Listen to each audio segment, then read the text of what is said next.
நம்ம வந்து இப்போ கிரிக்கெட் ப்ரெஷர் பற்றி பார்க்க போகிறோம். கிரிக்கெட் ப்ரெஷர் அப்படிங்கிறதும் செலிக் மேன்யூவர் அப்படிங்கிறதும் சேம் தான்.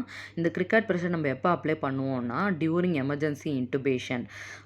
அதாவது பேஷண்ட்டோடைய என்பிஓ ஸ்டேட்டஸ் நமக்கு ப்ராப்பராக தெரியாது. அதாவது பேஷண்ட் எப்போ லாஸ்ட் ஃபுட் எடுத்தாங்க, பேஷண்ட் வந்து என்ன மாதிரியான ஃபுட் எடுத்தாங்க அப்படின்ற மாதிரியான கண்டிஷன்ஸ் நமக்கு தெரியாது. அப்புறம் ப்ரெக்னென்ட் உமன்ஸ் எல்லாரையுமே வந்து நம்ம consider as a full stomach அப்படிங்கிறது தான் ரூல்.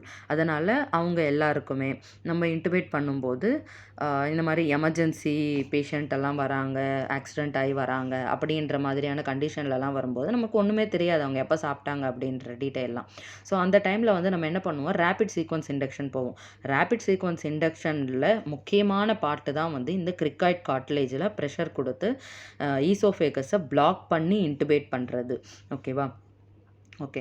இது ஏன் வந்து இம்பார்ட்டண்ட் அப்படின்னா, நமக்கு இப்போது முன்ன சொன்ன மாதிரி என்பிஓ ஸ்டேட்டஸ் தெரியாது. அப்போ அவங்க ஸ்டொமக் வந்து ஃபுல்லாக இருக்கிறதுக்கு நிறைய சான்சஸ் இருக்குது.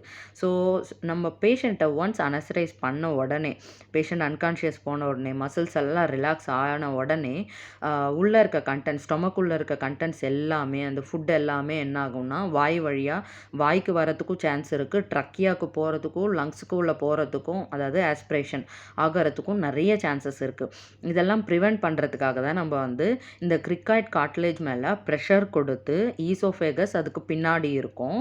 அந்த ஈசோஃபேகஸை நம்ம என்ன பண்ணுறோம், க்ளோஸ் பண்ண வைக்கிறோம். ஓகேவா? அதாவது நம்ம இந்த ட்ரக்கியாவில் இந்த கிரிக்காய்ட் கார்ட்லேஜில் நம்ம ப்ரெஷர் கொடுத்து புஷ் பண்ணும்போது பின்னாடி இருக்கிற அந்த ஈசோஃபேகஸ் வந்து க்ளோஸ் ஆகும், அதாவது அக்ளூட் ஆகும். அப்போது வந்து நமக்கு ஸ்டொமக்கில் இருக்க கண்டென்ட்ஸ் எதுவும் வந்து ரிவர்ஸ் பேக்வேர்ட்ஸ் வராமல் நம்மளால் வந்து சேஃபாக இன்டுபேட் பண்ண முடியும். அதுக்காக தான் வந்து நம்ம இந்த கிரிக்காய்ட் ப்ரெஷர் வந்து கொடுக்குறோம். ஸோ இந்த வீடியோ உங்களுக்கு யூஸ்ஃபுல்லாக இருக்கும்னு நினைக்கிறேன். Keep on learning. Thank you so much. Bye.